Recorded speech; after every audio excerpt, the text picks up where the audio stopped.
and Salvatore fought for the Confederacy, and somehow that is just the tip of the yikesberg for this episode.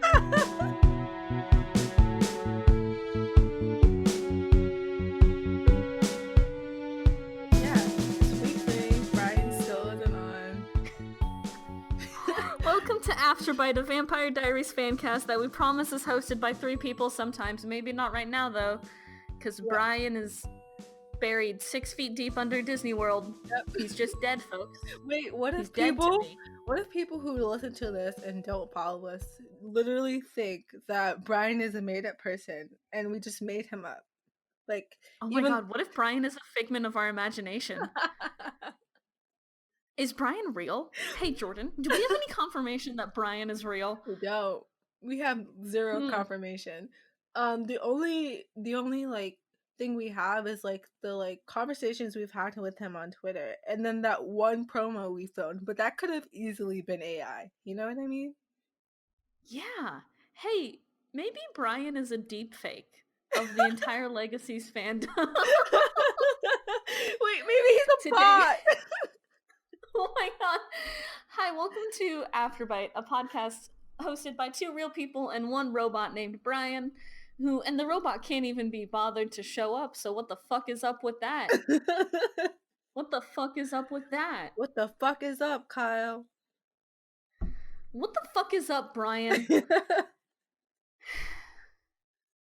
Anyway, do you want to talk about this TV show and not our ghostly co-host? Yeah, honestly, there's so much to discuss. I'm like looking at this notes page and it's so long. We cannot discuss everything in like an hour or hour and a half. There's so much to talk about. Our show notes are 5 pages long. Oh god. 5 pages, dude.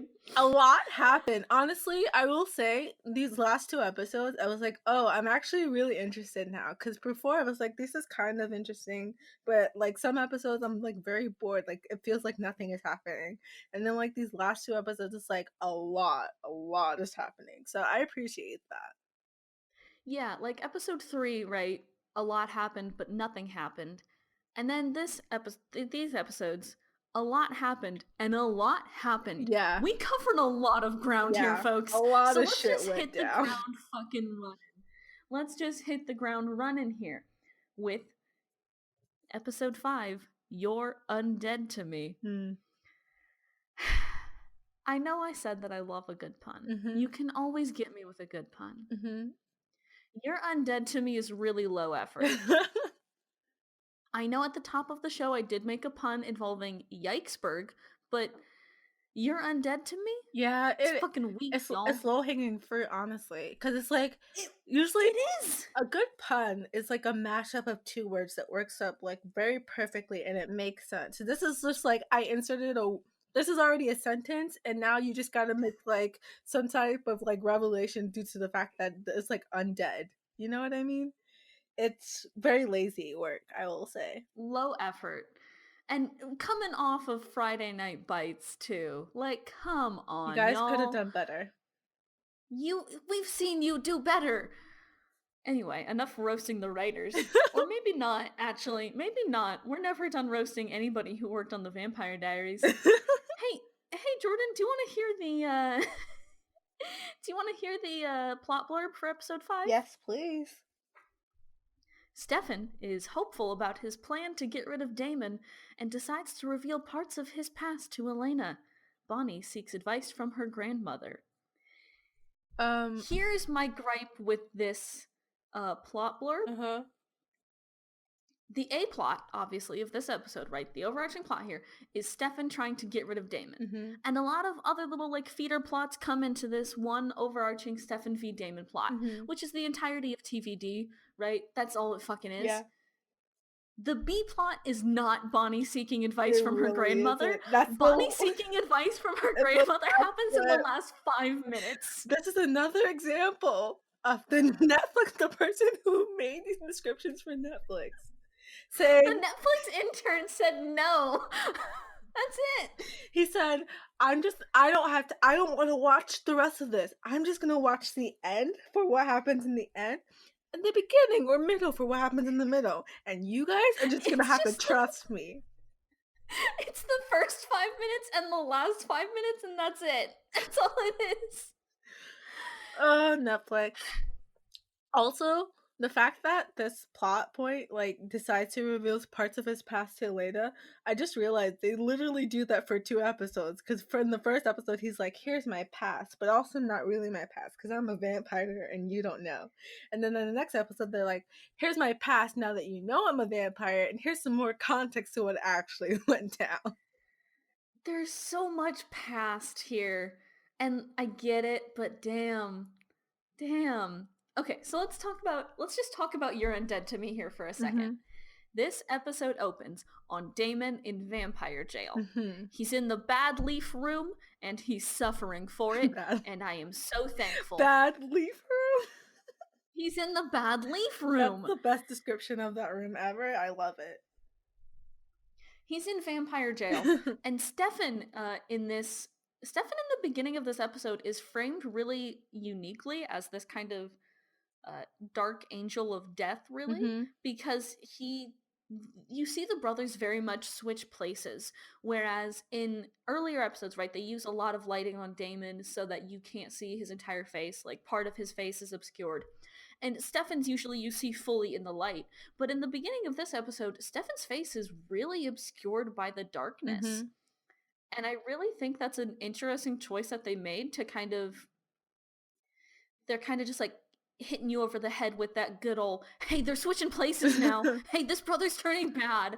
But they're just gonna. But is Stefan bad? Is he? Because he did just put a man in vampire jail, but to be fair, he really deserved it. Yeah, like I would say the worst thing he did was the whole thing with Caroline where he knew she was being like abused by Damon and didn't do anything about it because he had like a bigger plan in mind. I would say that's the worst of what he said, but overall I feel like he's like the good person in this pairing. So like, is he really dark, or like, I don't know if I agree with that. They're really trying to frame him as the dark bad guy, and I think some of that comes down to a lot of how we are seeing the story right now as it unfolds is how Elena is kind of living it. So I think this is kind of like the start of the period where she's starting to maybe doubt Stefan a little bit more, and I think we're seeing him as this like dark character now because that's kind of how Elena is starting to see him, and I think that's just kind of like their way of getting us into that mindset where they're like, hey y'all, this man is about to get broken up with. Let's watch this slow descent happen live, folks. Yeah, okay, I like that. I like that analysis. I agree with that. Thanks, I went to film school for this. I have a degree for this. Okay, can I talk about Elena and her diary? Because that's my favorite topic. Okay, can we first talk about the fact that Elena had a breakdown in this episode while eating cereal? Wait, when did that happen? Wait, when did that happen? It happens in the morning when she's talking to Jenna. She's like having a full-on breakdown and like talking herself through it as she's just you're right. You're right. She just has a breakdown while eating cereal, and I'm like, yeah, man, mood. Anyway, it'd be Elena's like that diary. Sometimes. Continue. Okay, Elena's diary.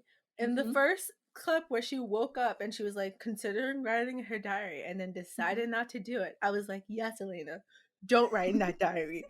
Don't make me go through that. Thank you. And then later on, when does it happen? It might be near the end of the episode. Then she starts writing in her diary again. And then I say, Elena, oh wait, here we go. It is in my notes because I wrote, and we only go so far without Elena resorting to her diary again. I think it's after she and Stefan like has like a little talk, and then she starts writing in her diary again. Here's the thing, Elena. I'm gonna need you to stop. I need you to put down the diary. I get it. You're an angsty teen. You're not going through a great time in life. You don't know what's going on with your boyfriend. He hasn't talked to you. But that diary situation, it needs to go away. I don't care. I do not care. I want you to put it down and do what you were doing before. Contemplate writing in it, but then walk away from it. Hey, Lena, think about doing that thing and then don't do that thing. Because I was rooting for you in the beginning. You had me in the first half. I was rooting for you. You had me in the first half. You were like, no. And then you did it again. And I was like, come on. I thought we were in a good place. And now you just go and betray my trust like that. Anyways, that's my little rant about Elena's diary. I want her to stop writing in it, but I know she won't because she's an angsty teen. Do we want to start like a diary watch on this show? Yeah. Where every time they write in the diary, you can yell about it. And then here's the thing, though. This segment does have an end point. Yeah. Eventually. Yeah, I know. It's very new right now. The segment is very new right now. It's very fresh. It's very fun. Bonnie Bennett has 2 very good lines in the very early, the first 10 minutes of this episode, and I do want to highlight these. Mm-hmm. The first one is just Bonnie saying, "Why would you do that?" 'Cause, yeah, why would you fucking do that, Elena? I don't even remember the context, but I agree with Bonnie. I'm with my girl Bonnie Bennett here. Whenever, I don't care what the context is, whatever Bonnie does, she's correct. Listen to her. That's just, honestly, you're right though. That's just it. I don't care the context. There should be just an out of context Bonnie quotes Twitter account, and every time tell Brian that he'll start it. And every time she just says something out of context, she posts it, and then you're like, yeah, I agree. Yeah, I'm with you. Also, as soon as Stefan walks up to Elena, Bonnie's like, "I gotta go be somewhere right now." Which, yeah, man, mood. Me too. I also have to be somewhere right now, and I don't want to listen to Stefan Salvatore swoon over Elena Gilbert right now. I gotta go be somewhere that's not right here right now, and I'm not gonna specify where that place is because I don't want you to follow me, but have fun. She doesn't have any place to be. She's like, "Oh, gotta go be in the other hallway right now. Anywhere other than here." Honestly, lines like those walk about 20 feet away. Honestly, lines like those are one of my favorites because it's just the intense awkwardness of it, of you having to be in a situation and you don't want to be there, and you just having to make up stuff on the spot, especially if a character says that and then someone else follows up with specifics of where they're going. They're like, I did not plan that far in advance of my lie, and now I have to go. I love those interactions. I'm just trying to be not here right now. Exactly. The whole thing of Caroline going up and trying to look for Damon from Stefan while they're in the hallway. I think that's a great example of how an abusive relationship works, because even though she went through the pain of him biting her and then waking up in the middle probably of nowhere, she was in that grass field, right? She probably woke up there. Yeah, I think they took her home though, because I think she woke up in her own bed. Okay, but the whole scene of her and Bonnie in her room, and her talking about how Damon bit her and he didn't mean it, and all that other stuff. I think that's really a really good portrayal of an abusive relationship. So I like that. It really is, isn't it? Yeah, they did that very well, I will say. It's real textbook. Can we talk about how during that Mystic Girl scene, Stefan has to face down his biggest enemy, the elderly? He has a big fight with Medicare beneficiaries. Anybody 65 or over, they're a fucking threat for him. He's gonna knock this old man to the fucking ground. The fact that he didn't prepare for that at all. Yeah, I know. He was like, I'm completely unprepared for a situation in which somebody recognizes me after I've been alive for 200 years. Hey, buddy. Hey, bud. You're in the same town that you grew up in. Hey, buddy. What the fuck? It's how did you not prepare for that? That's the number one situation. I prepare for that on the daily. Running into someone I haven't seen in I know since I was in middle school, and having to say hi to them. How are you not preparing, my dude, for any type of interaction with someone who might recognize you? You have to come up with and the fact that he also couldn't come up with a lie very quickly. Yeah, he's the worst actor.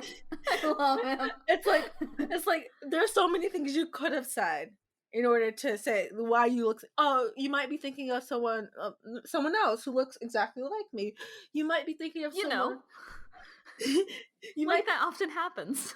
Some people look very similar to one another. Have you seen that Ariana Grande thing that's going on? Oh my god, that one TikTok girl? Yes. Yeah, exactly. So you could have said something along those lines. You could have said something. Yeah.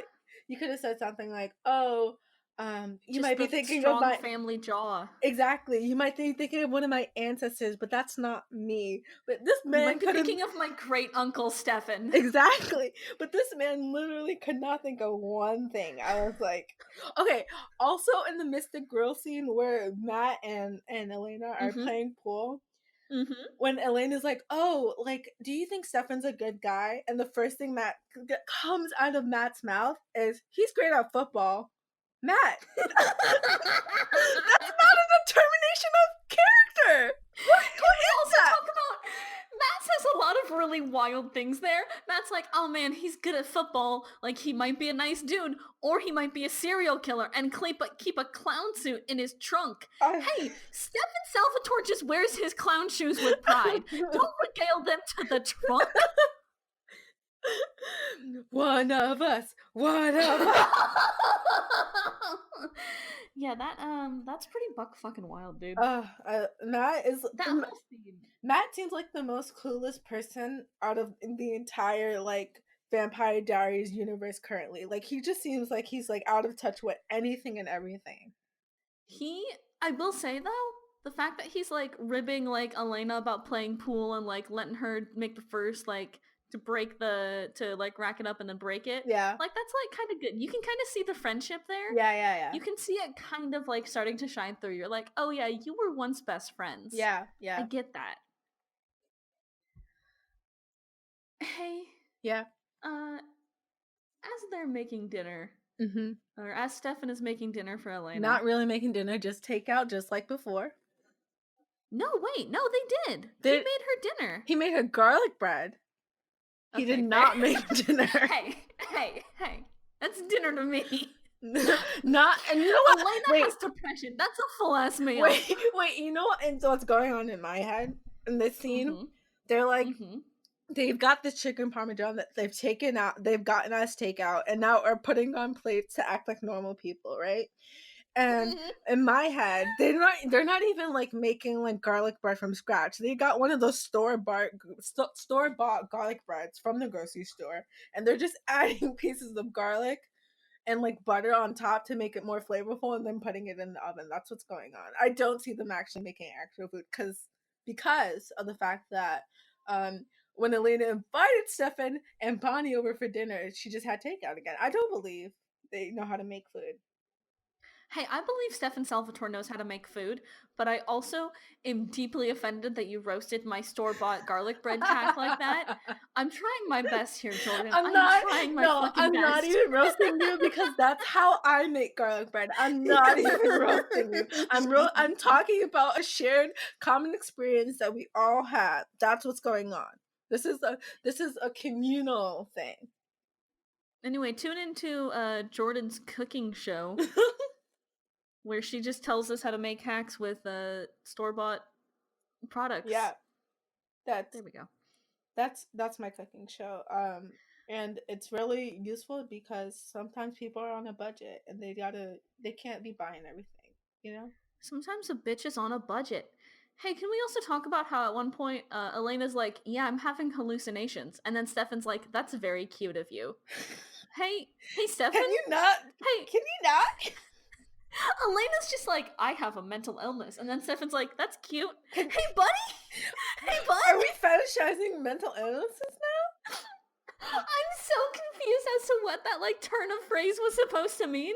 She's like, I think I'm having like panic so much as leading to hallucinations. And he's like, cute though. Hey.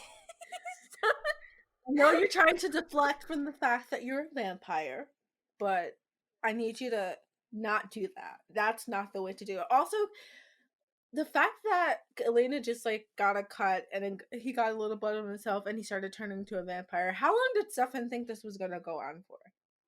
Because you cannot be turning into a vampire at the sight of any little bit of... Do you know how many times blood comes up in like a year? Like, what if Elena's got hurt and you're still pretending that you're a normal human? Are you just gonna leave her there because you might turn? Like, how long did you think this lie was gonna last for? Like, in my head, I'm just like, why did you even get into this relationship? Because you already know it's gonna be a struggle. There's so many things that happen in this episode, but I do want to... A core point of this episode is that there is a Sexy Suds car wash, which for some reason a high school is doing. It made me so uncomfortable. The whole entire scene of Elena taking off her shirt to reveal her bikini, like the whole like conversations like surrounding bikinis, and they're all supposed to be high schoolers. I was like, this is so uncomfortable. Why am I watching this? Why did someone why did someone write this for me to watch? Why did somebody write high schoolers doing this? Yes. I hate to break it to you. Even as a high schoolers aren't hot, dude. They're not. They're kind of fucking weird, dude. They're pretty gross, in fact. I know, because I was once a gross high schooler surrounded by more gross high schoolers. I was a gross high schooler, and this is my survival story. You know what really reminds me of high school? It's just like tons of Axe body spray. That's my like one main association with high school, because every time I walk into a room and the boys just came from gym, there was no showers being taken, by the way, because there was no place to have a shower. So the boys would just walk in and you just smell a whiff of BO and Axe body spray, and it was the grossest thing ever. And I used to think, did no one ever tell you guys how to use deodorant? No one? Cool. Nice. I think the worst thing we've done as a society in the last few years is the fact that we just like let guys get away with Axe body spray. Mm-hmm. We just like let them do that. It's gross. Why are we allowing that to happen? It smells disgusting. It's not appealing. Like, who fed this lie to them? Anyway, hey folks, wear deodorant and not just like a body spray. Yeah. Pro tip for the day. Yeah. Hey Jordan. Yes. They used another 303 song in this episode. And it's honestly one of my faves. This 303 song, Don't Trust Me, made it onto my Spotify Wrapped playlist for 2018, if that tells you anything about me as a person and where I was at last year. The answer was in a bad place. And when did it play? When did it play? It played during the car wash scene. Okay, cool. Because if there's anything that represents slutty teenagers, I guess it's 303. Ooh, that's not a shining recommendation for that band, huh? Wait, didn't the last 303 song play during the cheerleading scene? Mm-hmm. I love the fact that it's their go-to, like, slutty cheerleader music right now. And I really like that because, yeah, man, that's my vibe. I get it. Okay. Hey, also, there's something I do want to talk about here. Mm-hmm. Damon Salvatore's very well-trained bird shows up again. Mm-hmm. When Damon is in vampire jail reaching out to Caroline, and Damon Salvatore's very well-trained bird shows up again. We have been informed by our robot Brian that Damon's bird is actually supposed to like be Damon, but that immediately falls apart. That falls apart so quickly, you can't even hold it together with like crazy glue and like tape. Genuinely. Hey, that's supposed to be Damon? Too bad. He's in fucking vampire jail. He's in the bad leaf room, and you're telling me that he's out here in a high school hallway flying and flapping around? That don't make no sense. That don't make no sense. I don't believe that for a second. I feel like, if anything, it's symbolism, but like... Oh, it's absolutely...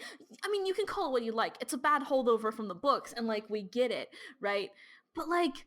You can't just tell me that that's supposed to be Damon Salvatore. That's not what that is. No, that's his very well-trained bird. Yes. There's no way that is actually Damon Salvatore. It doesn't make any sense. It doesn't make any sense. He's in prison! He's in vampire prison! He's already weak. How is he gonna transform into a crow and then somehow fly all the way to Mystic Falls High School? I don't believe it. He's in vampire jail. It's like, you know how like he like showed up behind Caroline in like the hallway or whatever? I feel like it's something like that where it's like a projection, but it's not, it could never actually be him because that makes literally no sense. Okay, I do just want to talk about that hallway scene with Caroline and then like Damon like popping up behind her. One thing I think TVD actually pulls off really well is making a horror show for an audience that doesn't like horror necessarily. Yeah. It really does a very good job with those like horror elements because when they do it, it's so, what's the word I'm looking for, like pronounced over the fact that it is obviously like a horror. Like she's walking down a dark hallway on her own. Well, yeah, no shit. What's about to happen? Of fucking course. I agree. Every scene that they do where it's like horror-esque, it's very well done. And as a person who does not like horror movies, is not a fan of them, I will agree in that whenever they happen, I feel like they happen, it's like a good balance where it's like not the main focus of every episode, but when they happen, they're like something that's like, it's not like too scary, it's like just scary enough. And for right now, for some reason, poor Caroline, she's just in all of these She's all of these struggling horror out scenes. here. She is struggling. She's on the struggle bus. She is. She is right. She is driving the struggle bus. You know what I mean? She is driving the struggle bus. She really is. All aboard Caroline Forbes struggle bus. Let's go, lads. Okay, one thing I do need to mention that has nothing to do with this hallway scene is when Vicki and Jeremy, right? Because they're hanging out now. They're having sex and doing drugs, again. Even though apparently Jeremy is 15. I don't believe it, but okay, he's having sex and doing drugs, right? He's doing his thing, yeah. And then Vicky's all like, hey, you want to hang out at the cemetery? It's like a place I like to hang out at. Can I just say, Vicki is one of the most, like, out of all the characters, she just embodies teen angst the most. Because who goes to hang out at a cemetery? Elena Gilbert and Vicki and her friends. It's like, we have nothing else better to do, so let's go hang out at the cemetery. Also, the little fight that they have, golden. It's so much teen angst, and Vicky literally just shows how she is the actual embodiment of it. Because she's like, you have it good. You have a nice family. You have people to look after you. I'm a deadbeat. My brother's like the perfect person. Like, damn, girl, you really going through it. And she continues to go through it, man. She and Caroline, they're not riding the same struggle bus, but they're parallel, right? One next to the other. They're two parallel struggle buses, just going as fast as they can over a cliff. Exactly. Which one is gonna win? We don't know. Hey, do you remember that Keanu Reeves movie Speed, where he's like driving that. He's like driving a bus, and if he goes like below a certain speed, the bus will blow up. That's what I feel like Vicki Donovan's struggle bus is. If she goes under 1,000,000 miles per hour, she's just gonna fucking combust, dude. Just like think of all the things that have happened to Vicki, and we're only on episode 5. First, she gets bitten by Damon, right? And it's like almost has her blood drained or whatever. Then after that, she like has to get stitches, all that good stuff, and then Tyler. She has to go back to work in food service. Exactly. Oh, I'm sorry, Vicki. Tyler's acting like a shithead towards her. She tries to get Tyler to ask her out to this founder's ball. He's like, okay, but he doesn't treat her well. Also, Damon brings her up to this stupid rooftop for no fucking real reason because he gives up as soon as Stefan like doesn't do what he asked. So then she also has to like deal with the fact that her stitches are open. She's up on this roof and now has to get down and go back to work. And now she's trying to hang out with this guy, Jeremy, who is interested in her, but like she doesn't want to change for him. She wants sex and drugs only. And then she's like, let's go to the cemetery, and they have this big fight. Vicky's just going through it, and it only gets worse from this episode on.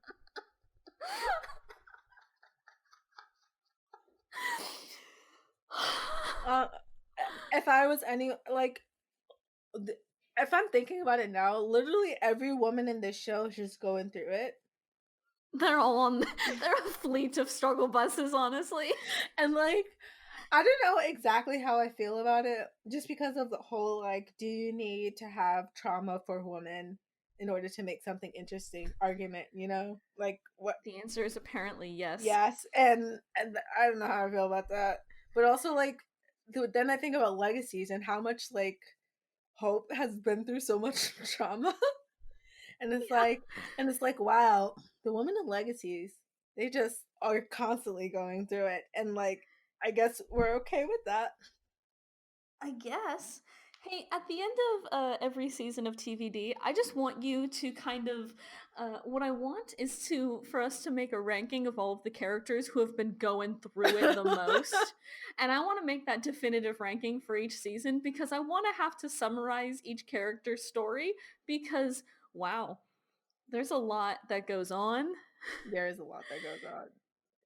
I feel like we don't even 100% cover everything that's going on because there's so much. There is so much. Bonnie sets a car on fire with her mind. Powerful. Her mind. Oh. Her mind. Powerful. And at the Sexy Suds car wash, there are a few things I want to point out here. Mm-hmm. Number one, there's a girl whose name is just Tiki. Yep. Hey, what the fuck? Who wrote that?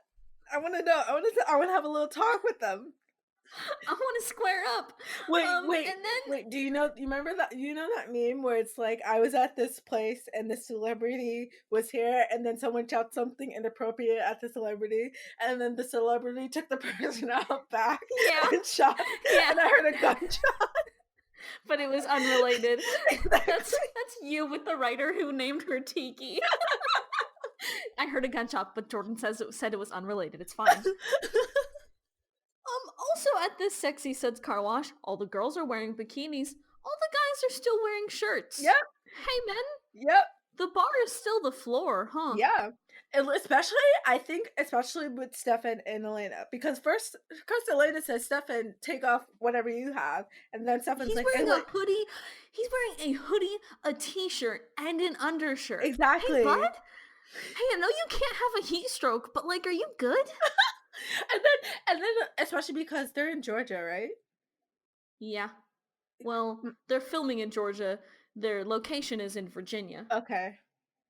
I pray for the person who plays Stefan, because Paul Wesley, because rip to that. But also, so then Elena's like, take off, and he's like, no, you take off yours first, and then she tries to do it sexily, which is the most uncomfortable I've ever been watching.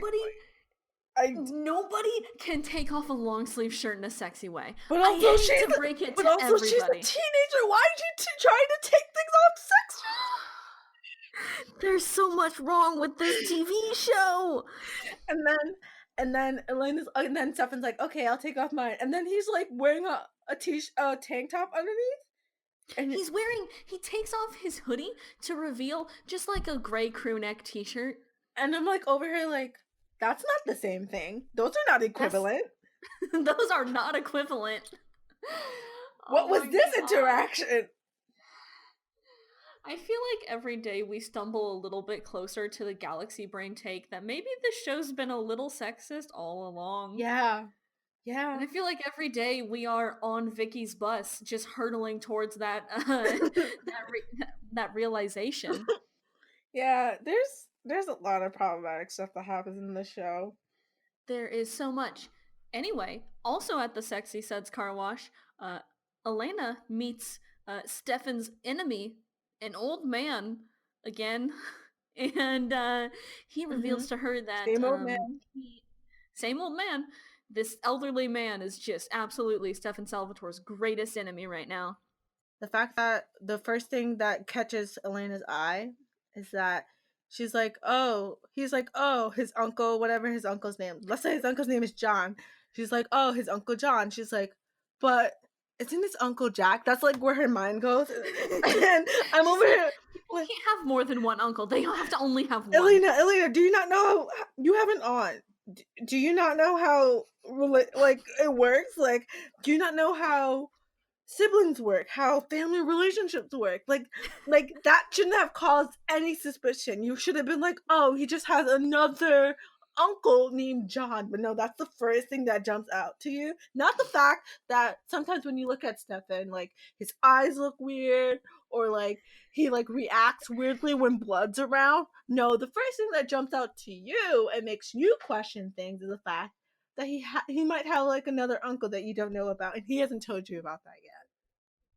Do you want to know his full extended tree, Elena? Like his full extended family tree? Is that what you want, Elena? Hey, Elena, you still don't know his middle name. She still doesn't know his horoscope. She doesn't know if he's a Taurus. What if he is? Elena, come on. Hey, can we also talk about when the old man finally gives Elena that date? He says, like, June 1953. He says it in, like, the perfect way for her to look up in a newspaper when this happened. Yeah. And I just love that very blatant, like, they couldn't make it any more casual. They're like, no, this happened in, let's see, June 12th, 1980, like, 1953? Like, sir? Hey, bud? Hey, buddy? How do you... The first question is, how do you remember that day? So, that month? Or... Like, I mean, to be fair, he did see, like, probably did see a dead body there. Yeah, so... but, like, I feel like the way... At least the way my mind works, if something traumatic happens, I'm not going to remember the month. I'm going to remember the year it happened. But month? That's so specific. How do you remember that? Like, do you have it on the calendar or something? My early childhood trauma just like all blends together, and I'm like, well, it was between the years of 1998 and 2016. Exactly. I'm not sure what happened when. It's like, I know this happened like after elementary school, but like I couldn't tell you like if it was middle school or high school, but it's somewhere in between there. So like that's what I'm saying. Like, how do you remember traumatic stuff like so like by the month, unless you're like noting it down? Maybe he had a therapy session and like he talked about it with his therapist. Maybe he had a journal. Yeah. Oh, you know what? That's possible. I'm sorry, I just galaxy brained this out and made you hate this old man even more, but I'm sure Stefan Salvatore is his biggest hater right now, so you're good. It's okay. You can't hate this poor old man more than Stefan Salvatore Yeah, does. because that man destroyed whatever he had going on. That man destroyed it. Hey, also, when Elena goes later to look up this like video footage from 1953, that camera quality is way too fucking good. Yeah, bro. It's from 1953. You guys could have tried a little bit more to make it look aged. Like, come on. They just put this guy in a bow tie and gave him like an old-timey mic, and they're like, this is 1953. But the camera quality is still way too good. Hey, have y'all seen a movie that was out before the 1960s? It kind of fucking sucks, dude. Hey, can we also talk about Damon's voice there? Because his breath is, Caroline! Caroline! Like, come on, my man! The heavy breathing throughout this and the next episode. Like, what the fuck, dude? It's intense. It's insane. Oh, did you just still wind that left wind out of you? Yeah, I had to cough because I breathed too hard. Okay, so then Caroline is like in bed, she's going through it, and then her mom is like, Caroline, is anything wrong? And then she's like, I think she says there's a boy trouble. And then Caroline's like, Mom, I don't need to talk to you about boy trouble. If I need to talk to anyone, I talk to my dad, because at least he's with one. And I was like, oh, Caroline just going savage. Gay, roasted. She's like, roasted, got him. Hey, but also we love that token representation, though. Oh, you know, Julie's really good at token representation. You can't even say it without laughing. Hey, say that with a really straight face this time, and say that Julie Plex always treated her gay characters really nicely. Hey, can you say it with a straight face? Because I sure can't. Because it's not the truth. It's a lie. Say it once more with feeling. Sound like you mean it. Listen, Julie, you could do better. We both know it. I'm not gonna lie. Hey, Julie, we know you're listening to this podcast where pretty much all we do is exclusively roast the show that you've spent objectively a lot of your life working on. But, like, if you are listening, get your shit together. Okay, I have one request. If Julie listens to this, I have one request. If Julie Pleck listens to this, I want her to show up at my front door and kick me in the face. I deserve it. Can we talk about the last, 5 minutes of this episode? Because so much happens. Yeah, that's important. Elena goes on what I think is my favorite philosophical breakdown yet. She's like, rational thought is all there is. Like she was in my freshman ethics class. Calm down there, Immanuel Kant. You're okay. She's like, I don't believe in magic and mysticism. Hey, Elena. Hey, Elena, you ride in a graveyard every day. You at least have a little bit. You at least like a little bit. And that she entire just has this whole ass breakdown. That entire monologue is amazing, wonderful, iconic, unique, never been done before. And here's the thing, too. My favorite thing about this episode is how they laid it out, because Bonnie sets a car on fire with her mind in the middle part of the episode. And then in the last 3 seconds of the episode, she goes and talks with her grandma about it. Hey, that B plot, that's hardly a B plot. That's it's not. It's a thing that happens, definitely. Mm-hmm. If not, it's not a plot point. It's like Morse code for plot, It's just like blip, blip, blip. That's it. That's all it is. And then Vicki finally fulfills her destiny by dying. Mm-hmm. So, kind of. R.I.P. Vicki. I mean, yeah, they got me R.I.P. Vicki, but then the next episode they were like, don't spoil it. I'm kidding. I mean, that's literally what happens in the first part of the next episode. So, I don't know. I think we should really just say R.I.P. Vicki and Zach, 2009 to 2009. Y'all were some real ones, and we appreciated your contributions to this show greatly, because Vicki, you were kind of fun sometimes. Yeah, I was really looking forward to your little one-liners every episode. So, because everything really you said, looking forward for that just shotgun blast of teen angst I get every time you're on screen. So we're really gonna miss you, but don't worry, your teen angst will be fulfilled by literally everybody else in this show. So next up, TVD hits us with Lost Girls. Mm-hmm. The blurb for this episode is Stefan reveals to Elena the Salvatore family history and how his rivalry with Damon began. In the present, Damon takes control of Vicki's future. Hey guys, Vicki's back now. I know that we got really down I know that we got really down about the fact that she's dead, but she's back. Don't worry, guys. Yeah. This episode is Vicki's dead. Vicki's actually not dead. Vicki's dead. Vicki's actually not dead. That's the entire arc of this. It's a roller coaster of emotion.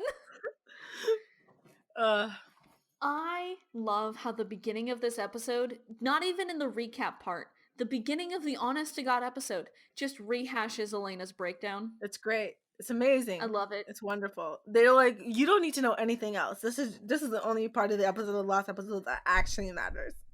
Elena is having a breakdown, and it is very important that you all focus and listen to her breakdown. Okay, and then also, when they go into the past and have their little flashback moment. Such a good, the transition to the flashback, by the way, is really nice. Yeah. It's Stefan ripping open the door, and then we go to 1964. That was really nice. But also, can I just talk about Damon's outfit? Mm-hmm. Can we? It's literally so bad. Why is he wearing that hat? Who did his hair? Stefan looks good. He's he's a proper young lad. Exactly. He looks like someone I could bring home to dinner. Mm-hmm. Okay, yeah. And my parents can meet him. Brother. Damon looks who styled him, who dressed him. He looks like he doesn't belong there. The furthest from the person. I don't understand how they're wearing the exact same outfit, but one just so much better than the other. Hey, I also did like the note that you had. Um, the second note that you had for this episode is so they had the black token friend in the past too. I want to give you 2 guesses as to whose ancestor this is. Oh my god. You're only gonna need one, but just take a guess. Is it Take a wild guess. I wonder, is it Bonnie? It is! Wow, Jordan, you really got that one. They I hate it! I'm glad you wrote it down because I would have never remembered that they have, surprisingly, Bonnie Bennett's great aunt or something like that. I'm exhausted. First the sexism, now this. Listen, I get it. You're from 2009, but get your shit together. I mean, at least they're a little bit better about it now, you know? Yeah. They're definitely better about it now, but now it's 2019 and it's not 2009. Yeah, 2009 where I mean, it still happens today. You know what, like Tall Girl? I haven't watched that movie, but I know for a fact from watching people like talking about it that there's like the super tall girl, right? And she's struggling because she's tall, and then she has her token best friend who's black. And I just know in my personal experience that if I was friends with someone who was just tall, white, and blonde, and they were struggling about their life and saying they were going through struggles because they were tall, I would punch them in the face and tell them to have a reality check. The Bennetts are the only black people in the TVD universe, apparently, so far. My favorite sound cue in this episode, by the way, and I'm watching the episodes with subtitles. My favorite subtitle sound cue that I've seen so far is just the sets down steak. Like, yeah, I love that. I love a good steak setting down sound. Also, can we talk about the fucking cicadas in the scene where Elena and Stefan are talking, and he's like, "You know what I am." The fucking cicadas. I did not hear that.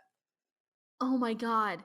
It's such a noticeable sound that they almost fade into the background. But you can hear distinctly when the sound designer turns up the actors' microphones and turns down the room tone. You can tell. Also, tell me why, for like half a second, I thought Elena was gonna hit Stefan with her car. Oh, wait. I don't know why I had that thought. When? When Stefan and Elena, they go in, right? And then Elena goes to leave, and she goes to her car. And for 1 second, the car headlights illuminate Stefan. And I'm like, oh shit, is she gonna hit him with her Oh, yeah. I can get that, why you thought that. I was like, man, Okay, but also Stefan showing up in her room was just so I would never hurt you. I'm over here like, leave her alone. She obviously does not want to talk to you and is traumatized. Leave her, follow her wishes, leave her alone. Like, and the way he was like pressing her up against the wall, I was like, that's so creepy. Like I see where the darkness is coming in now, because leave her alone. Leave her alone. Oh, by this point, we should probably mention that Damon did break out of vampire jail. Yeah, Caroline helped with that. He is the one. Yeah, he's the one who killed Zach. Yeah, he did. He was the one who murdered Zach. I feel like we kind of just brushed over that plot point that Damon did escape from vampire jail. And he did murder all of Vicky's friends, but not Vicky. Ooh. Yeah. He saved her from the graveyard, which again, hey y'all, stop going to graveyards. It's clearly not a safe place. It is not a good place. Logan Fell at one point in this episode goes out to kill vampires wearing a sweater vest. This is the one that Jenna likes, kind of, sometimes. And it's I don't get it. Bitch, where? What? Why? Just where? How? Why? Also, at one point, Damon in this episode is still a master of not taking responsibility for his own actions, because at one point he basically tells Stefan, I murdered people because you locked me in vampire jail for murdering people, which I'm not sure if Damon gets the point of vampire jail. That's such circular logic. I know. He's like, see, if you hadn't put me in jail for killing people, I wouldn't have killed people. And it's like, do you hear what's coming out of your mouth? That makes no sense. Do you just hear the bullshit that you're just spewing? Like, hey, bud? Like, you good? Stop trying to pretend you're the victim and take some actual responsibility for once. Gonna be waiting a while for that one. We will be waiting approximately 154 more years for Damon to actually take responsibility for his own actions. Okay. Some things that happen in flashback that I want to talk about. Elena. Okay, yeah. Not Elena, Catherine. Catherine, I'm in love with you. And I just need to know that. Catherine Pierce, I do love you. She serves such like good energy. Like, she's not a bad person. She's a bad person, so like obviously that's bad energy. But like her look is just like, I'm savage as fuck, and you're not gonna tell me what to do. She literally is stringing these two boys along, and it's just like, I'm gonna do what I want to do. You're not gonna stop me. And I think that's such badass energy, and I love her for that. I love that for her. We do also have to remind ourselves, though, and you do see this later, she's not a great person. Yeah, no, she's framed as the villain for the reason. She is a villain, but also I'm okay with that. Yeah, you know? The show doesn't give her as many breaks as it gives Damon, really, which I do appreciate, I guess. But also, hey y'all. Also, Stefan says your commitment to the Confederacy is inspiring. Hey, Damon, you want to talk about that? You want to talk about that iceberg that comment just opened up there? Confederacy? Why are you fighting for the Confederacy? Because it's like 1864 and they're in Virginia. They obviously, that house is a plantation house, Jordan. And it's like, all right, so are we going to address any of like this at all? We're just gonna. They're not gonna address all of the slaves that are just like on display. No. In the front of the house. Like, we just ain't gonna talk about it. Oh, okay, cool. I guess they were like, oh, but we have Bonnie as a character, and like Bonnie is a main character, and like the fact that she's even like in this show means we don't have to address that. And it's like, we don't have to talk about the fact that one of our main characters and love interest fought for the Confederacy. Bonnie's like, their argument is like, but Bonnie's a main, so it's okay. And it's like, I don't think that's how that works. I think you still kind of gotta talk about it a little bit. Oh man. So that was fun. Okay, so I think I might also start making a tally of things that make me uncomfortable. So already we got the fact that teenagers are sexy, right? That's like an uncomfortable on like a moral level. This is just an uncomfortable on like a, oh, that's weird. When Damon and Vicki are in their whatever, they're having their party, and then they're having their party. Kayla Ewell, I think it's Ewell. She works for her fucking paycheck here. She's doing the most. She dominated that scene, honestly. But that she is out here doing the most. That's not the part I'm even talking about. I'm talking about where she's like, can I suck your blood again? I want like another hit. That the not even just that line was weird to me, but the whole sound of them sucking blood out of each other's veins is so gross to me. People who have weird fetishes must have had a field day with this fucking show. It's like, weird fetishists must have had just the time of their damn lives here. It's like, that is gross. Like I don't want to. Number one, okay, I guess I have to see it, but now I also have to hear it. Who said that was okay? I would like to talk to the manager, please. hi, I'd like to talk to the manager, and the manager is just Julie Plec. Also, can we talk about the very beginning of that scene? Vicki took a whole ass shower and only realized that her violent neck wound had healed when she came downstairs to dry her hair. Hey, Vicki? Are you okay? Hey, girl?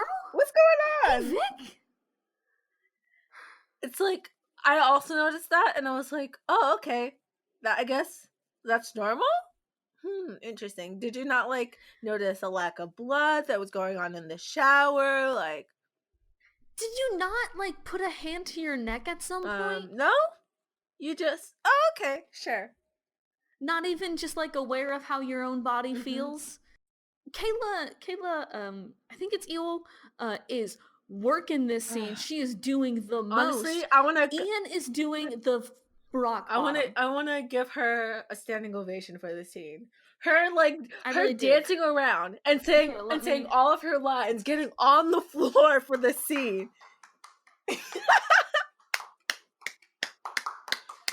It's wonderful, amazing. Never been done before. like her getting on this ground and rolling around while saying her lines. Honestly, wow. Ian is just over there with his shirt open, gyrating his hips. That's it. She's out here like doing gymnastics. I'm like, I'm so impressed. As usual, this is just another example of men doing the bare minimum and getting a round of applause, and women doing their goddamn hardest to do their job, do that work, and getting nothing from it. Gets nothing. The women are why this show lasted for at least this first season, because these boys had not been doing their fair share of acting here. Nope, they have not been. Sorry to all the Stefan and Damon stans. Nope. I'm not sorry to the Damon stans, because yikes, but I am a little sorry to the Stefan stans. He tried his best sometimes, but this first season is just not great for them. No, but the women are out here, and they're doing it. Can we talk about how one of Vicki's life goals is to own a lawnmower? Can we talk about that, or should we just like go right past it? Okay, here's my take on that. I think it just like reveals a little bit more about her character, because she's like so messed up, you know, and she's like, I don't know, she's just like taking a lot of drugs and like, I don't know, trying to live some life, but as like this deadbeat person. But like it just shows like how even though that's the life she's living, she like just wants to be a normal little person, like one of those people with the picket white fence, you know. She like even talks about near the end of the episode how like her brother is so great, or it might be in the scene how her brother is so great, he's like the golden boy, and how she wishes she can kind of like be like that.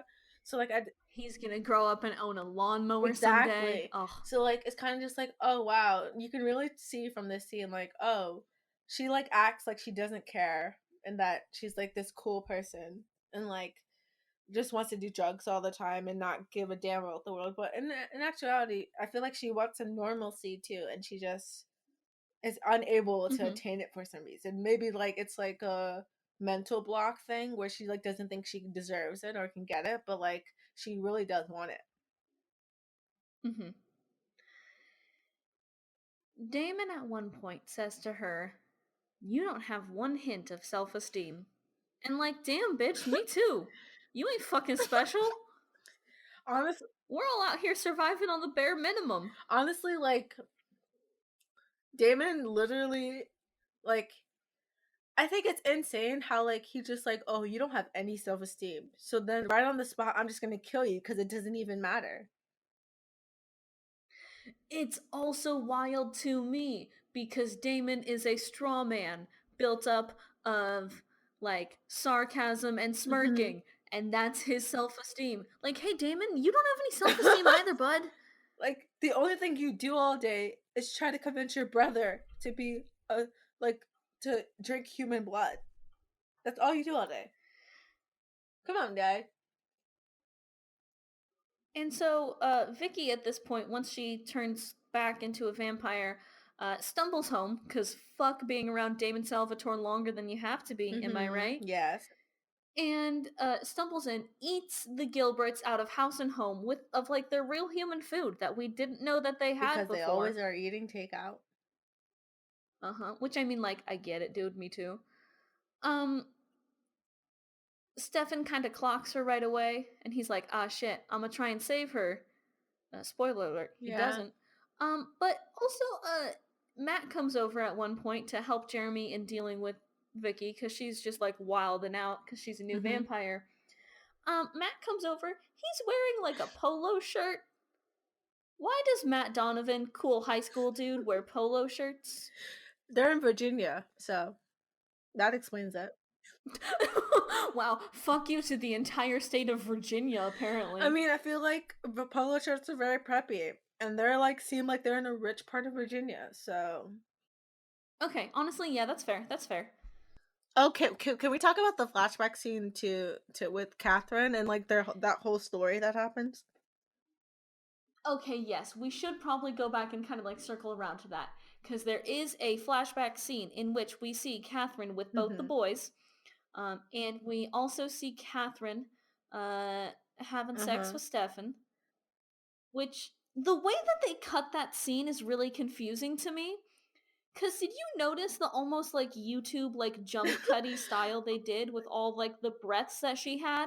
It was like, like, are you good? There's so many baffling choices they made here, but the fact that they did that montage of just Nina Dobrev inhaling really hard, the fact that they did so many of those is mind-boggling to me. So Catherine Pierce, by the way, bites Stefan Salvatore. He wakes up the next morning and he's rightfully like, "Yo, what the fuck?" Bonnie Bennett's ancestor is Bonnie Bennett's ancestor is helping Catherine get dressed, get ready in the morning, tightening that corset. And when Catherine sees that Stefan's awake, she says, "Clear the room," as though there's more than one other person in the room with them. And I have a lot of questions there. Just say leave. If there's one person, just say leave, dude. She was like, "I need to be dramatic at all times, so clear the room." Clear the room. Clear the room. I'm about to be dramatic as shit. Okay, the fact that Catherine was a vampire that turned them, I never knew that. All I knew was Catherine was like Elena's doppelganger, but I never knew that she was a vampire that turned them. That to me, that reveal, I was like, oh shit, this is intense. And I honestly, that made me just like when we go to rate this episode, I'm probably going to rate this episode really high just because of that. Because like to me, it's like insane that these two brothers are like over here being whiny and like fighting with each other, you know. But then we also have this like badass villain type character who just literally was just like, well, I'm a vampire and like I want to string these two guys along literally forever until the end of time. So I'm gonna bite them in order to do that. I just think that's like so like insane, but also like a really, really interesting concept. It is. And it's also interesting to note, right, that nobody besides the Salvatore brothers knows that Catherine looks exactly like Elena. The concept of doppelgangers hasn't really been introduced to us yet, or anybody really in the Vampire Diaries universe, right? They don't really know that concept. They just know that for some reason, this weird, depressed, gloomy graveyard girl looks exactly like the vampire that turned them and strung them along. And they, so far, have not done any digging into why that is. Oh, wait. So, okay, so this doppelganger, like, thingy, it's like a concept that gets explained, like, later on in the Vampire Diaries? Yeah, they don't. Here's the thing, right? They don't talk about the fact that Catherine looks exactly like Elena. They don't talk about it. It's just like a thing. Wait, when is it explained? It's explained later on. It's not explained later on this season. I think maybe. Maybe okay, because then in this season, beginning of next season. But that's still wild to me that like they don't know the concept of why Elena looks exactly like Catherine, and they don't know why that is, and they're like not curious in the least about it. Yeah, okay, because I was gonna say, like, oh, like, in my head, I was like, if it's like, explained later on, like, later in, like, season on, then I'm like, oh, maybe they just, like, did that for, like, to save money. Yeah. And we're like, Not wrong. oh, like, we don't wanna we don't wanna hire a new actress, so for right now, like, Catherine is gonna be portrayed by the same actress, and it's gonna be, like, some type of, like, symbolism type thing. No, they just don't explain it. Wow. The Okay, concept of cool. doppelgangers like doesn't I don't think it gets introduced this season. It might do later. This is why we need our robot fact checker, but it's not introduced yet. Yeah. Okay, that's wild. That's wild that they just, like, see that this person looks exactly like Catherine and just, like, okay with it, cool with it, don't try to question it any further. Like, can you imagine how buck wild this would have been to watch on TV live, right? Because in the first few episodes, right, you see Stefan bring out that portrait of Catherine, and it's just a picture of Elena wearing fancy old clothes, and you're like, hey, what the fuck? And then this Mhm. one, you finally see what Catherine looks like, and you're like, hey, what the fuck? And you aren't gonna get a fucking answer. Like, that is buck wild to me. Yeah, it's very wild. They're like, "Oh, we're gonna keep you guessing on your toes, but we're not gonna reveal it right now." But, like, the fact that I think what's most surprising is that literally no one is looking into it. Like, I think even if, um, they don't introduce it till later, somebody should be, like, trying to figure out what the hell is going on there, but literally everyone's just like, "Oh, that's fine, that's okay. It's cool because this girl looks like this woman I, like, loved, so, like, it's fine because I can just love her." It is wild to me that neither Damon or Stefan has stopped for a moment and said, hey, what the fuck? Exactly. And like done anything about it. Like, these boys should be looking directly at the camera going, what the fuck is going on? But they're not. They're just They're chilling and not. accepting it. That's a kind of weird character choice. It's wild to me though because now the right now us as the audience have the exact same knowledge that the Salvatore brothers have, minus a bunch of stuff. But we have the same knowledge that like Catherine is basically she's Elena, right? Mhm. And then they just expect us to just like sit on it and just chill. Like I don't want to go back to 2009 because it was a dark time. But I would love to fucking see the fandom reaction to seeing that Mm. Elena is Catherine. Like, I would have loved to see Stan Twitter back then. Also, the fact that this fight that they're having over like hundreds of years is over the fact that Elena like did this weird thing to both of them. It's like, wow, you guys are really still fighting about that. Why Oh, are we they're still fighting fighting about a about lot that? of other things too. Oh, okay. There's a lot of layers to their relationship, I will admit, but it's like an onion, and when you get to the middle, it's still an onion. But yeah, there's a lot that goes into that. It's just fuck wild to me. Um Also near the end of this episode, Sweater Vest, Logan Fell comes back, shoots Stefan while he's out looking for Vicki. Shoots Stefan with some wooden bullets. Cool. Stefan Mhm. just looks real surprised. He gets shot and he's like, yeah, what the fuck?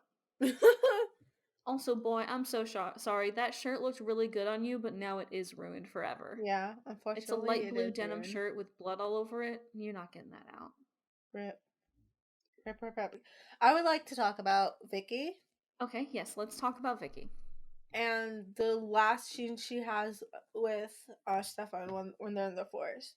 Mm-hmm. I think up until this point, I'd been like the way I was like thinking about Vicky was more of like even though her character isn't comedic, I was taking it as a comedic way just because like Mm-hmm. it's so far removed from Mm-hmm. 2009 and like Mm-hmm. that type of like writing is kind of a little bit crunchy, you know? Mm-hmm. Yeah. Oh, But I absolutely.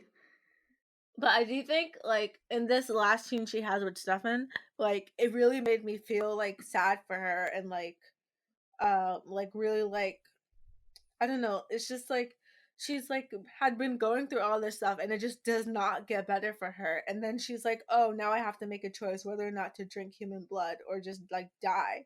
And like the fact that she's like gets to the point where she's ready to resign herself to death and just like wants to be taken home. Like the whole like her saying just I just want to go home, just take me home. Like I don't know, that really hit me and like really made me feel for her character in a way that I haven't really felt in the past episodes just because her lines are like very cringy. This line felt very like real and Mm-hmm. I'm sad. And again, props to Kayla, the actress, did a fantastic job with that. I think that whole scene with uh, Vicki and Stefan is a really, really good scene because, like you said, it makes us think of Vicki's character in like a new way.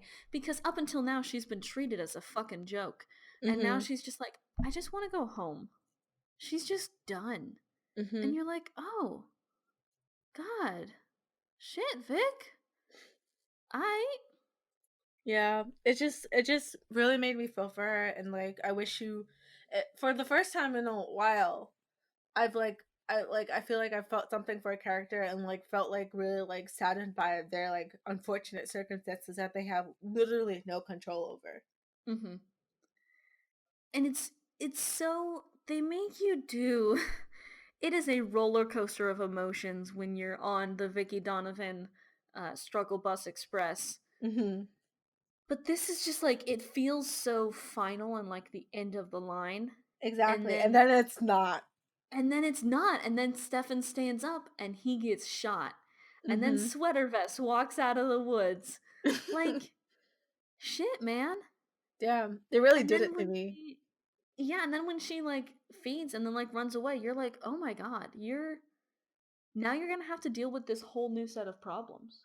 Yeah, and I think the another cool concept that the show likes to play with is the fact that if you're a vampire, you're basically saying that you're gonna be like living for all these hundreds of years, and you're gonna have to like live with yourself and like either it's gonna be you and only yourself, or the people who are around you who have also turned right. Mhm. And I think that's another reason why I really like the scene with like Catherine, Mhm. just because she Stefan's like, I'm gonna love you forever, and then she bites him and it's like, now we can love each other, you, me, and Damon could all be in this weird love triangle together This forever. weird poly relationship Exactly. And like without your I knowledge or consent. yeah, exactly.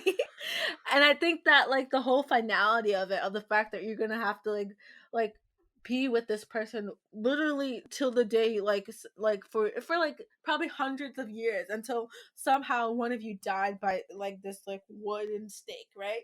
So Mhm. like it kind of just makes like like even though the fact that Vicky's death no longer felt final, it kind of felt her fate of like being on the struggle bus and like dealing with all the things she's already dealing with is final because she's made that choice.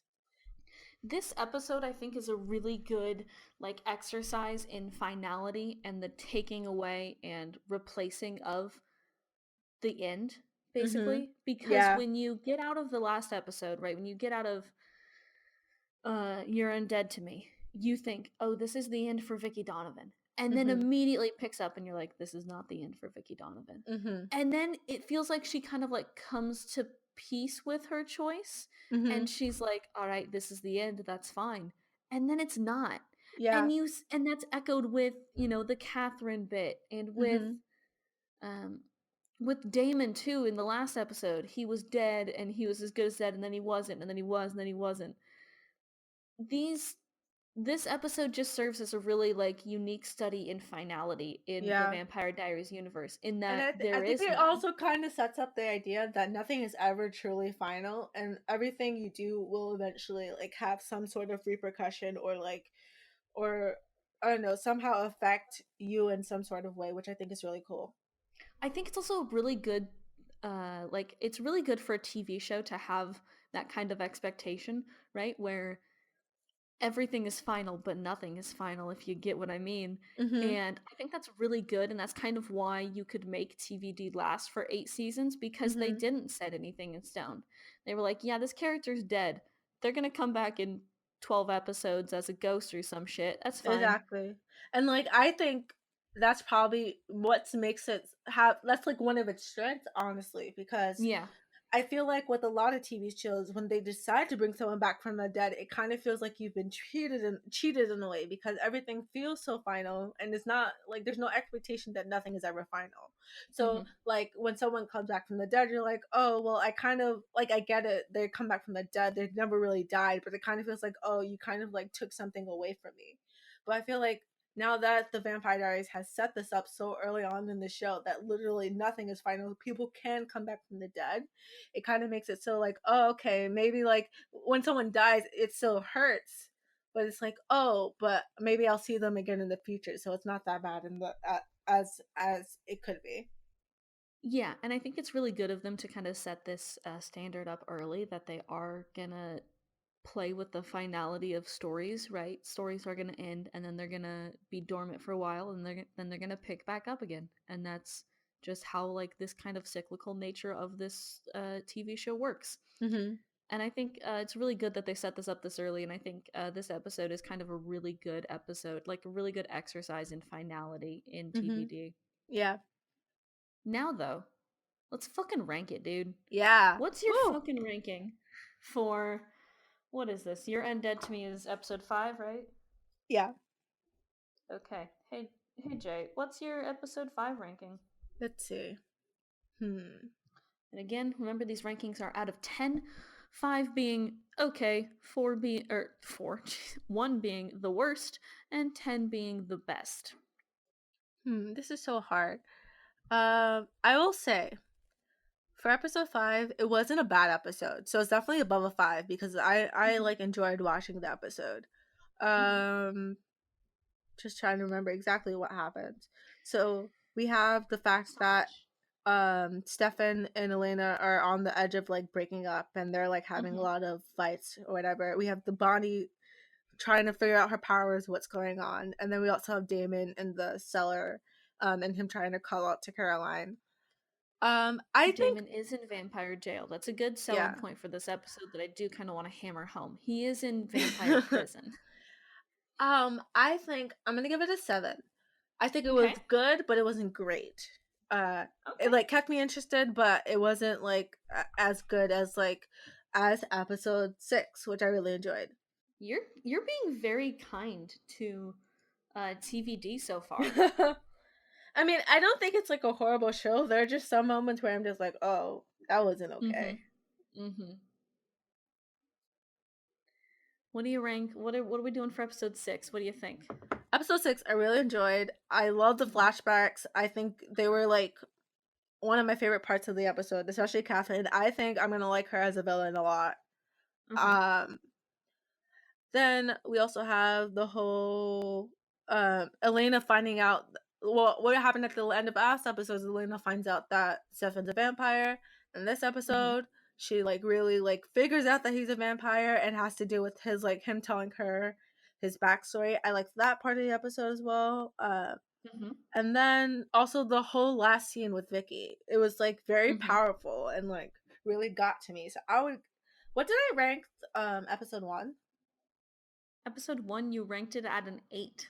Yeah, I would say it's as good as episode 1, so I would also give it an 8. Alrighty, damn.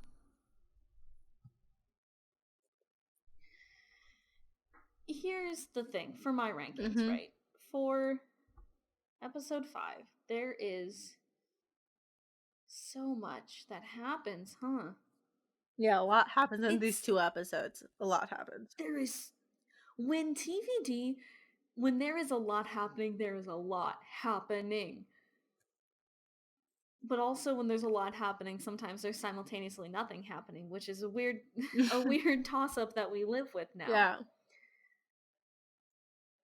I Oh man, do I like this episode? Do I like I think I liked Your it, but I Undead didn't to Me? love it. Mm-hmm. And that's why I gave it like a 7. Yeah. Yeah. I'm thinking, okay, here's some pros for episode 5. Damon is in vampire jail. Mm-hmm. Stefan is kind of started to being painted as this dark angel of death, especially at the beginning of this episode. Mm-hmm. Bonnie Bennett sets a car on fire with her mind. Mm-hmm. Cons for this episode. Damon Salvatore sounds like a dumb Darth Vader. There's sexy high schoolers. Oh, yeah. And Stefan cannot deal with this old-ass man. All in all, I'm feeling like I'm gonna give this one a 5. Yeah, now that I'm think it thinking was about it, okay. I actually do want to bring it down, because if 5 is like Okay. okay, then I would give it like a 6. Okay, so you're giving it, I'm gonna give it a 5. You're gonna give it a 6. Changing your ranking. Right in the middle of thinking about it, you know? Right in here in the show. Yeah, sometimes you just need to make a pro-cons list. So I'm Yeah. gonna make this pro-cons list again for episode 6. Pros. It's our first flashback scene. And I really enjoy some of these flashbacks. I really think they're illuminating to characters and like where they started to where they end up. And I like seeing Damon, as much as I don't like Damon, right? He's a very different character in these flashbacks than he is in now, in present day, which I really Yeah. like. I like the fact that you're like, okay, but where's that character growth? Even though the character growth is downwards. The character growth fell down the stairs. I also love the reveal that Catherine is straight up just like Elena. Yeah. Like, she's played by Nina Dobrev and everything. Yeah. Also love Vicki Donovan. This entire episode, girl, she had me. She nailed it. She nailed that party scene and that last scene with Stefan. She did so well. Nailed it. Cons for this episode. Damon's here.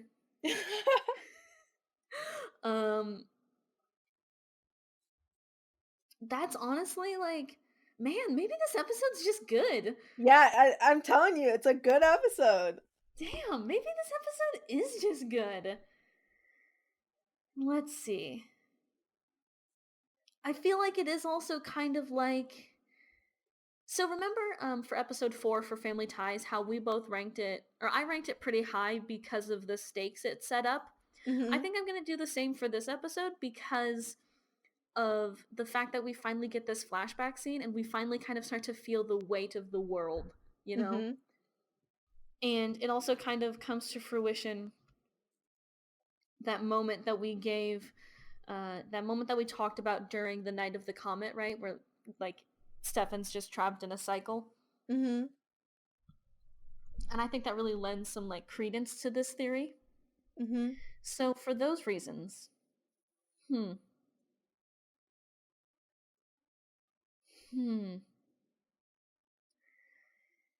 think I'm gonna have to give it an 8. Yeah. I think I'm gonna have to. Because, like, I think it's great. I think it's a good episode. I don't think it's great. It doesn't have enough to really, really draw me in because, again, like, they don't question the fact that that Catherine just looks exactly like Elena. Yeah. That feels like a very weird, like, out of character thing.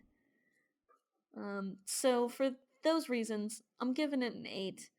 Hey, Jordan, this is actually the second time that our rankings for an episode have exactly lined up.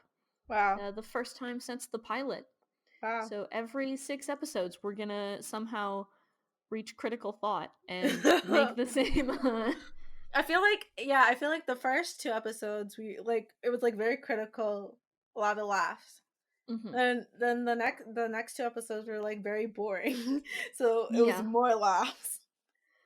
And I feel like this episode is like these 2 episodes are really good balance between a lot happening, but also not so much that it like necessarily overwhelms you, and it sets up like a lot of really good things, explains some stuff.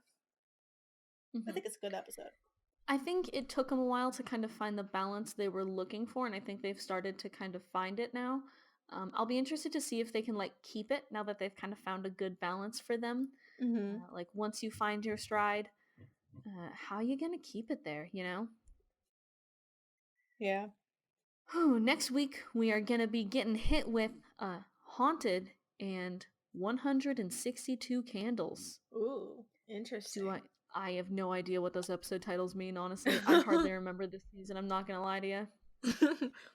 So that's our episode for this week. Pop back on Friday to see another episode of this show. Yes. Like I said, we're going to be watching episodes. What episode's number is it? Episode 7 and 8 of The Vampire Diaries. We are fast approaching on the halfway point of this season. Which, wow, we're almost there, Jordan. We're a few episodes away from the halfway point of the season. Do we have anything else to end the episode with, or am I just gonna kind of do that like awkward fade out where like we're talking and then like we're not, and then the music like fades out and we just kind of like disappear into the background? I think we're done. I don't think there's anything else we need to promote. Oh, follow us on Twitter. Oh, I mean, yeah, follow us on Twitter, nerds. Now is the music gonna kind of like come up? I don't know how to end this show. It's very hard to do, and usually I feel like when I watch podcasts, they either do like a fade out or they just have like a thing they say